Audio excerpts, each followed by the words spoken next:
రైతు భరోసా సంబంధించిన 7,500 రూపాయలు ఎప్పటి నుంచి జమ చేస్తారంటే చాలామంది అయితే అడుగుతున్నారు. సో దీనికి సంబంధించిన మనకి లేటెస్ట్ అప్డేట్స్ అయితే రావడం అయితే జరిగింది.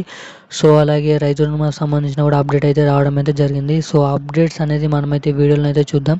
సో దానికంటే ముందు మన ఛానల్ ఎవరైనా మొదటిసారిగా చూస్తున్నారంటే సబ్స్క్రైబ్ చేయండి. సో మనమైతే వీడియోకి అయితే వెళ్ళిపోయాం. సో తెలంగాణ రాష్ట్ర వ్యాప్తంగా రైతు బంధు ఉన్న పథకాన్ని రైతు భరోసా కింద మార్చేయడం అయితే జరిగింది. సో దీనికి సంబంధించిన ఇంతకుముందు అయితే మనకైతే తెలిసినట్టుగా కాంగ్రెస్ ప్రభుత్వం వచ్చి నుంచి 4 నెలలు అవుతుంది. సో దీనికంటే ముందైతే మనకైతే వానాకాల రైతు బంధు ఇంతకుముందైతే మనకైతే కేసీఆర్ ప్రభుత్వం అయితే అప్పుడు 5,000 రూపాయలనైతే జమ చేయడం అయితే జరిగింది.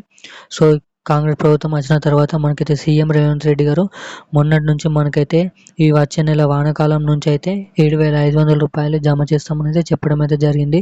సో దీనికి సంబంధించిన 7,500 రూపాయలు 2,000 పెంచి మనకైతే రానున్న 3-4 రోజులలోనైతే ఈ డబ్బులను అయితే ఖాతాలోనైతే వేస్తామని అయితే చెప్పడం అయితే జరిగింది. రైతు రుణమాఫీ ప్రక్రియ కొంచెం పూర్తి కాగానే ఈ రైతు భరోసా పథకం కూడా చాలు చేస్తామని అయితే చెప్పడం అయితే జరిగింది. మనకైతే లేటెస్ట్ వచ్చిన న్యూస్ ప్రకారం అయితే మనకైతే రైతు రుణమాఫీ సంబంధించిన 18,000 మంది మొదటి విడత వారి ఖాతాల్లో డబ్బులు పడగానే రెండో విడత ఎండింగ్ అయిపోగానే మనకైతే ఈ రైతు భరోసా కింద 7,500 రూపాయలు ఎవరైతే అర్హులై ఉన్నారో ఆ పొలంని దున్ని మరియు నాటైతే ఆ పొలంని అయితే వాడుతున్నారో ఆ వారికి మాత్రమే ఈ రైతు భరోసా కింద 7,500 రూపాయలు అనేది జమ చేస్తామని అయితే చెప్పడం అయితే జరిగింది. సో దీన్ని దృష్టిలో పెట్టుకొని మనకైతే తెలంగాణ రాష్ట్ర ప్రభుత్వం సీఎం రేవంత్ రెడ్డి గారు అయితే కీలక స్ట్రిక్ట్గానైతే దీని మీదనైతే ఉండడం అయితే జరిగింది. సో 7,500 రూపాయలు మీ ఖాతాలో పడండి, ఖచ్చితంగా బ్యాంక్ని అయితే లింక్ చేసుకోవాలి ఉంచాలని చెప్పడం అయితే జరిగింది.